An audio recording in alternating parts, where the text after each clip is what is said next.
ಕರ್ನಾಟಕ ಸಾಂಸ್ಕೃತಿಕ ಪರಂಪರೆಯಲ್ಲಿ ಕರಕುಶಲ ಕಲೆಗಳಿಗೆ ವಿಶೇಷ ಸ್ಥಾನವಿದೆ. ಕರಕುಶಲ ಎಂದರೆ ಮನುಷ್ಯನ ಹೃದಯ, ಬುದ್ಧಿ ಮತ್ತು ಕೈಗಳು ಏಕೀಭಾವಿಸಿ ತನ್ಮಯತೆಯಿಂದ ಕಾರ್ಯನಿರ್ವಹಿಸುವ ಅಪೂರ್ವ ಶ್ರಮದ ಪ್ರತಿಫಲ. ಕರಕುಶಲ ಕಲೆಯಿಂದ ಮಕ್ಕಳ ಆಟಿಕೆ ಅಥವಾ ಮನೋರಂಜನೆಯ ವಸ್ತುಗಳ ತಯಾರಿಕೆ ಮಾತ್ರವಲ್ಲದೆ ಮನುಷ್ಯನ ಅಗತ್ಯಗಳಿಗೆ ತಕ್ಕಂತೆ ರೂಪುಗೊಂಡು ಹಲವು ಬಗೆಯ ವಸ್ತುಗಳಿಗೆ ಕಲಾತ್ಮಕ ಮೆರುಗು ನೀಡುವ ಒಂದು ರೀತಿಯ ಧ್ಯಾನ.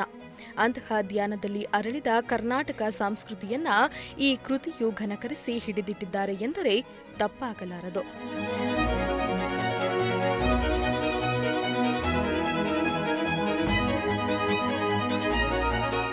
ಮೇಡಮ್, ನಾನು 19 ವರ್ಷದಿಂದ ಈ ಕಲೆಯನ್ನು ಅಧ್ಯಯನ ಮಾಡಲಿಕ್ಕೆ ನಿಂತ್ಕೊಂಡೆ.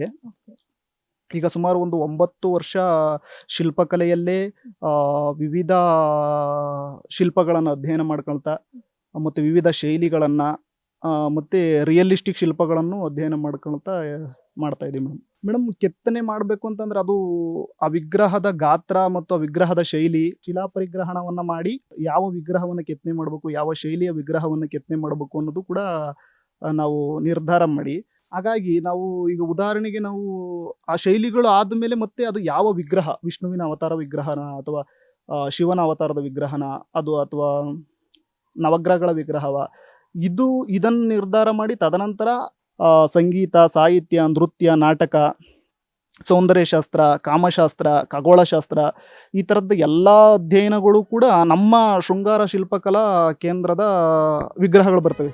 ಅದರಲ್ಲಿ ಅತಿ ಪ್ರಮುಖವಾದದ್ದು ವಾಸ್ತುಶಿಲ್ಪ ಮತ್ತು ಮೂರ್ತಿಶಿಲ್ಪಗಳು. ವಿಶೇಷವೇನೆಂದರೆ ತುಮಕೂರಿನಲ್ಲಿರುವ ಗಳಿಗೇನಹಳ್ಳಿಯಲ್ಲಿ ಮಂಜುನಾಥ್ ಎಂಬ ಮೂರ್ತಿ ಶಿಲ್ಪಿಗಳು ವಿಶೇಷವಾಗಿ ಮೂರ್ತಿಗಳನ್ನು ಕೆತ್ತಿದ್ದಾರೆ. ಇವರು ಶೃಂಗಾರ ಶಿಲ್ಪಕಲಾ ನೆಲಮಂಗಲ ರಂಗ ಶಿಕ್ಷಣದಲ್ಲಿ 1 ವರ್ಷದ ಕೋರ್ಸನ್ನು ಮುಗಿಸಿ ಕಾರ್ಕಳದ ಸಿಇ ಕಾಮತ್ ಇನ್ಸ್ಟಿಟ್ಯೂಟ್ ಆಫ್ ಆರ್ಟಿಷಿಯನ್ನಲ್ಲಿ ತಮ್ಮ ಶಿಲ್ಪಕಲಾ ಶಿಕ್ಷಣವನ್ನು ಮುಗಿಸಿದ್ರು. ಇವರು ತಮ್ಮ ಹುಟ್ಟೂರಾದ ತುಮಕೂರಿನ ಗಳಿಗೇನಹಳ್ಳಿಯಲ್ಲಿ ಶೃಂಗಾರ ಶಿಲ್ಪಕಲಾ ಕೇಂದ್ರವನ್ನು ಸ್ಥಾಪಿಸಿದರು. ಇವರು 19ನೇ ವಯಸ್ಸಿನಿಂದ ಶಿಲ್ಪಕಲೆಯನ್ನ ಅಧ್ಯಯನ ನಡೆಸಿದ್ದಾರೆ. ಇವರು 9 ವರ್ಷಗಳ ಕಾಲ ವಿವಿಧ ರೀತಿಯ ರಿಯಲಿಸ್ಟಿಕ್ ಮೂರ್ತಿಯನ್ನ ಕೆತ್ತಿದ್ದಾರೆ. ಇವರು ಕೃಷ್ಣಶಿಲಾ ಕಲ್ಲನ್ನ ವಿಗ್ರಹ ಮಾಡಲು ಉಪಯೋಗಿಸುತ್ತಾರೆ. ಇವರು 40ಕ್ಕೂ ಹೆಚ್ಚು ವಿಗ್ರಹಗಳನ್ನ ಕೆತ್ತಿದ್ದಾರೆ. ಅದರಲ್ಲಿ 10 ರಿಯಲಿಸ್ಟಿಕ್ ಮೂರ್ತಿಗಳನ್ನ ತುಂಬಾ ಸೂಕ್ಷ್ಮವಾಗಿ ಕೆತ್ತಿದ್ದಾರೆ. ಮೇಡಮ್, ನಾವು ಕೃಷ್ಣಶಿಲೆಯನ್ನ ವಿಗ್ರಹ ಮಾಡಲಿಕ್ಕೆ ಆಯ್ಕೆ ಮಾಡ್ಕೊಳ್ತೀವಿ. ಯಾಕೆಂದ್ರೆ ಬೇರೆ ಕಲ್ಲುಗಳು ಕಲ್ಲಿನಲ್ಲೂ ಕೂಡ ಒಂದೊಂದು ಕಲ್ಲುಗಳು ತನ್ನದೇ ಆದ ಗುಣಲಕ್ಷಣಗಳನ್ನು ಹೊಂದಿರ್ತವೆ. ಕೃಷ್ಣಶಿಲೆ ಭೂಮಿಯಿಂದ ನಾವು ತೆಗೆದು, ಮತ್ತು ಕೃಷ್ಣಶಿಲೆಯಲ್ಲಿ ಕ್ಲೋರೋಸಿಸ್ಟ್ ಕಲ್ಲಲ್ಲಿ ಅಥವಾ ಕೃಷ್ಣಶಿಲೆಯಲ್ಲಿ ಹೆಚ್ಚು ಒತ್ತೊತ್ತಾಗಿ ಇರೋದ್ರಿಂದ ಸೂಕ್ಷ್ಮ ಕೆತ್ತನೆಯನ್ನು ಮಾಡಲಿಕ್ಕೆ, ಒಳ್ಳೆ ಈ ಥರ ರಿಯಲಿಸ್ಟಿಕ್ ವರ್ಕ್ಗಳನ್ನು ಮಾಡಲಿಕ್ಕೆ ತುಂಬ ಅನುಕೂಲ ಆಗ್ತದೆ ಮೇಡಮ್. ಹಾಗಾಗಿ ಕೃಷ್ಣಶಿಲೆಯನ್ನು ಸುಮಾರು ಮೇಡಮ್ ನಾನು 40ಕ್ಕೂ ಹೆಚ್ಚು ವಿಗ್ರಹಗಳನ್ನು ಕೆತ್ತನೆ ಮಾಡಿದ್ದೀನಿ. ಒಂದು 10 ವಿಗ್ರಹಗಳು ರಿಯಲಿಸ್ಟಿಕ್ ವಿಗ್ರಹಗಳನ್ನು, ಈಗ ರಿಯಲಿಸ್ಟಿಕ್ ವಿಗ್ರಹಗಳು ಕಡಿಮೆ, ಬ್ಲೇಡ್ಗಳನ್ನು, ಉಳಿಗಳನ್ನು ಎಲ್ಲ ಭಾಗಕ್ಕೂ ಎಲ್ಲ ಉಳಿಗಳನ್ನು ನಾವು ಯೂಸ್ ಮಾಡೋಕ್ಕಾಗೋದಿಲ್ಲ.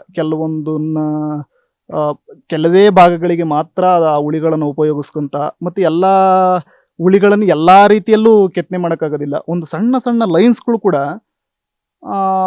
ಅದೇ ಉಳಿಯಲ್ಲಿ ಮತ್ತು ಅದೇ ದಿಕ್ಕಿನಿಂದ ಎಲ್ಲ ದಿಕ್ಕಿನಿಂದ ಎಲ್ಲ ಉಳಿಗಳಲ್ಲೂ ಕೂಡ ಕೆತ್ತಲಿಕ್ಕಾಗೋದಿಲ್ಲ.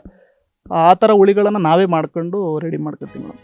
ಶಿಲ್ಪಕಲೆ, ಕನ್ನಡ ಸಂಸ್ಕೃತಿ, ಕರಕುಶಲ ಕಲೆಗಳಿಗೆ ವಿಶೇಷ ಸ್ಥಾನವಿದೆ. ಆದರೆ ಈಗಿನ ಸಂದರ್ಭದಲ್ಲಿ ಕರಕುಶಲ ಕಲೆಗಳ ಸಂಖ್ಯೆ ಕ್ಷೀಣಿಸುತ್ತಿದೆ.